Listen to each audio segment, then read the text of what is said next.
예수를 알미라. 내 안에 가장 귀한 것 예수를 알미라. 예수의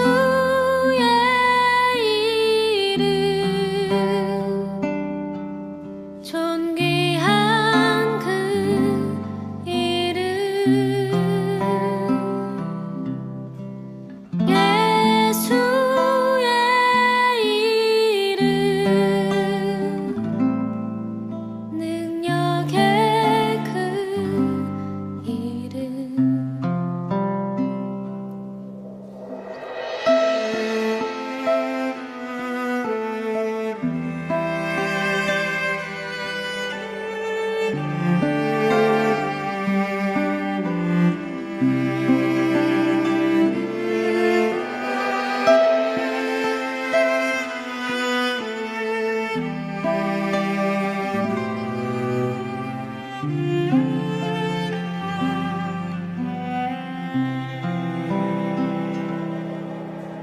내 안에 가장 귀한 것 예수를 알미라. 그 은보다 더 귀한 것 예수를 알미라. 세상 지식보다 귀한 것 예수를 알미라. 내 안에 가장 귀한 것 예수를 알미라. 예수의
또 말씀하실 때 한 바리새인이 자기와 함께 점심 잡수시기를 청함으로 들어가 앉으셨더니 잡수시기 전에 손 씻지 아니하심을 그 바리새인이 보고 이상히 여기는지라.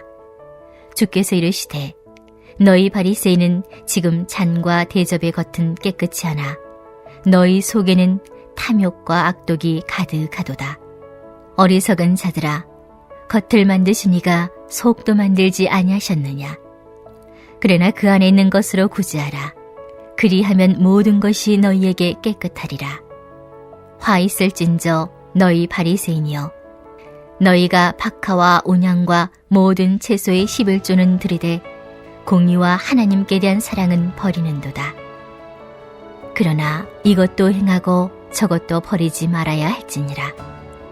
화 있을진저 너희 바리새인이여, 너희가 회당의 높은 자리와 시장에서 문안받는 것을 기뻐하는도다. 화 있을진저 너희여, 너희는 평토장한 무덤 같아서 그 위를 밟는 사람이 알지 못하느니라. 한 율법 교사가 예수께 대답하이르되 선생님 이렇게 말씀하시니 우리까지 모욕하심이니이다.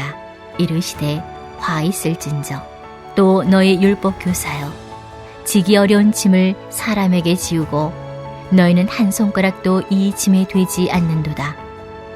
화 있을진저 너희는 선지자들의 무덤을 만드는도다.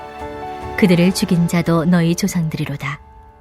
이와 같이 그들은 죽이고 너희는 무덤을 만드니 너희가 너희 조상의 행한 일에 증인이 되어 옳게 여기는도다.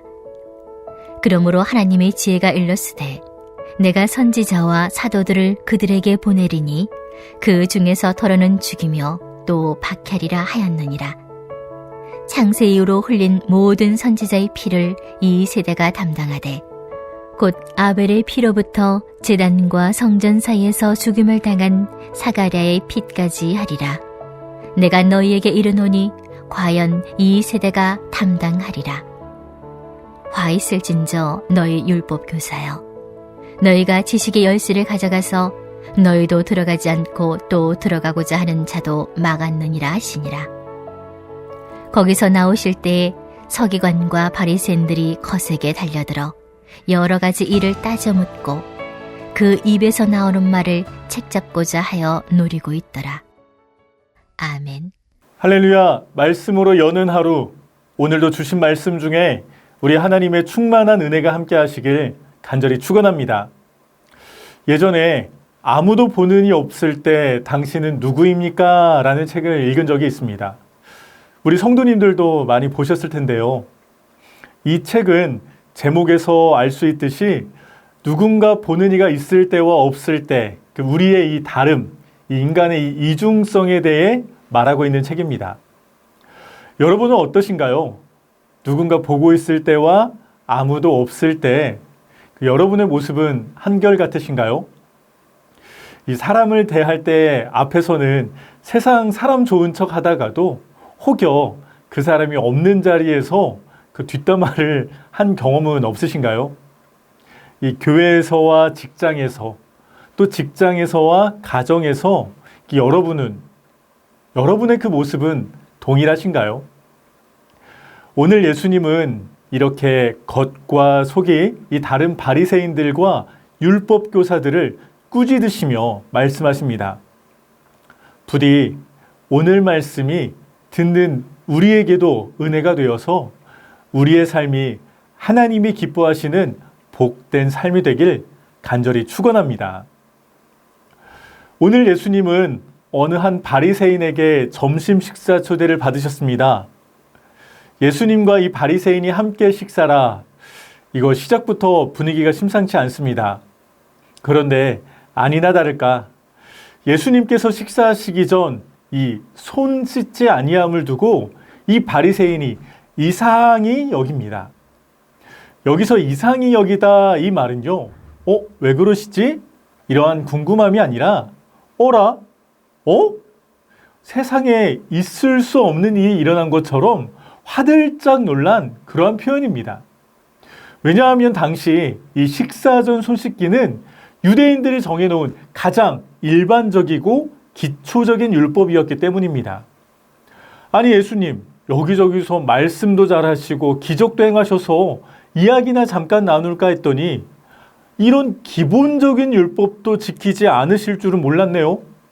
아니 어떻게 손도 씻지 않고 밥 먹을 생각을 다 하시는 건가요?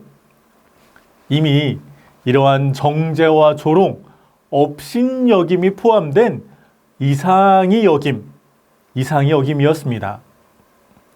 그러한 그들에게 예수님은 기다렸다는 듯이 바로 말씀하십니다. 우리 39절 말씀 다시 한번 봉독하겠습니다. 주께서 이르시되 너희 바리새인들은 지금 잔과 대접의 겉은 깨끗이 하나 너희 속에는 탐욕과 악독이 가득하도다. 이 겉은 깨끗이 하나 너희 속은 탐욕과 악독이 가득하도다. 너희가 모든 율법을 하나하나 지키고, 아니 없는 율법도 만들어서 지키며 깨끗하다 하지만 실로 너희들의 그 속내에는 탐욕과 악취로 가득하구나. 말씀하시는 것입니다.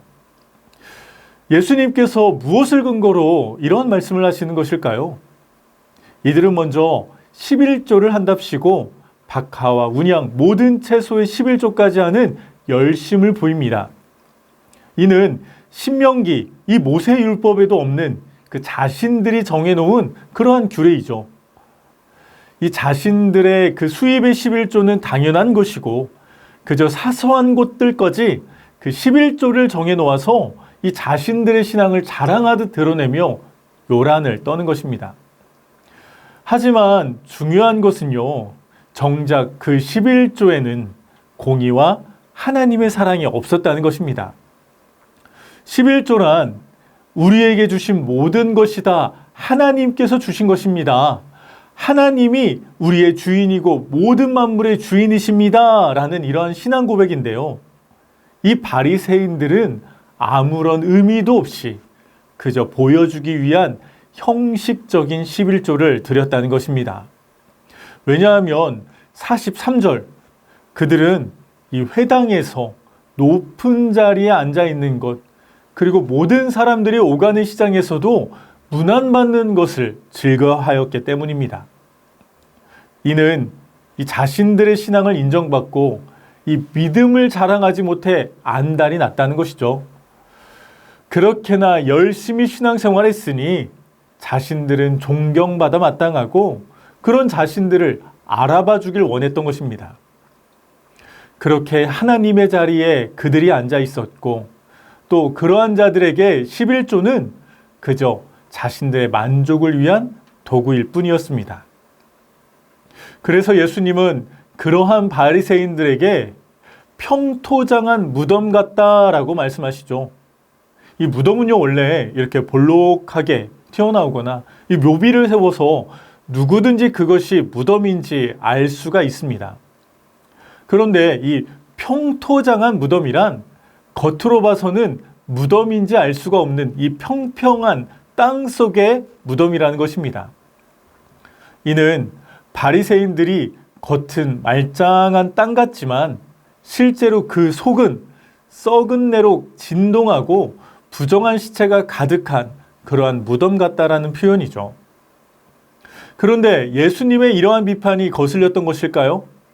되레 찔린 것일까요? 한 율법교사는 왜 우리까지 모욕하시냐며 자신들은 이 바리새인들과 다른 것처럼 반박하고 나섰습니다. 하지만 이들도 돛진 개찐 이 겉과 속이 다른 것은 마찬가지였습니다. 실제로 많은 율법학자들이 바리새인들이었고요.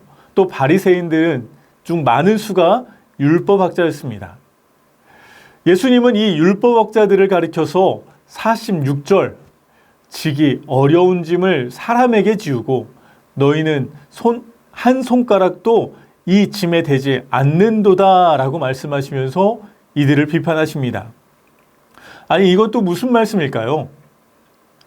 율법학자들은 율법을 해석하고 연구하여서 또 때로는 새로운 규정을 더하는 그러한 자들이었죠. 이 앞선 박하와 운양 모든 채소에 대한 11조도요 이들의 작품이었습니다. 심지어는 당시 이 불을 지피는 장작 이 땔감까지도요 11조를 드리느냐 마느냐 이 계산을 하는 이 지경에 이르게 되었죠. 이렇게 지나치게 세분화되고 복잡한 규정들은 사람들이 다 알기도 지켜내기에도 대단히 어려웠습니다.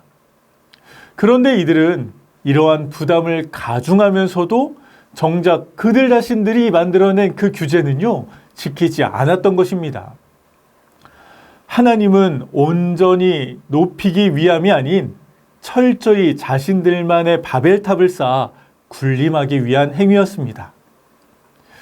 이들은 온전히 말씀을 알고 연구하며 저 하늘의 열쇠를 가진 듯 했지만 오히려 자기들뿐 아니라 다른 이들까지도 이 하나님 나라에 들어가지 못하게 막아버리는 그러한 자들이 된 것입니다.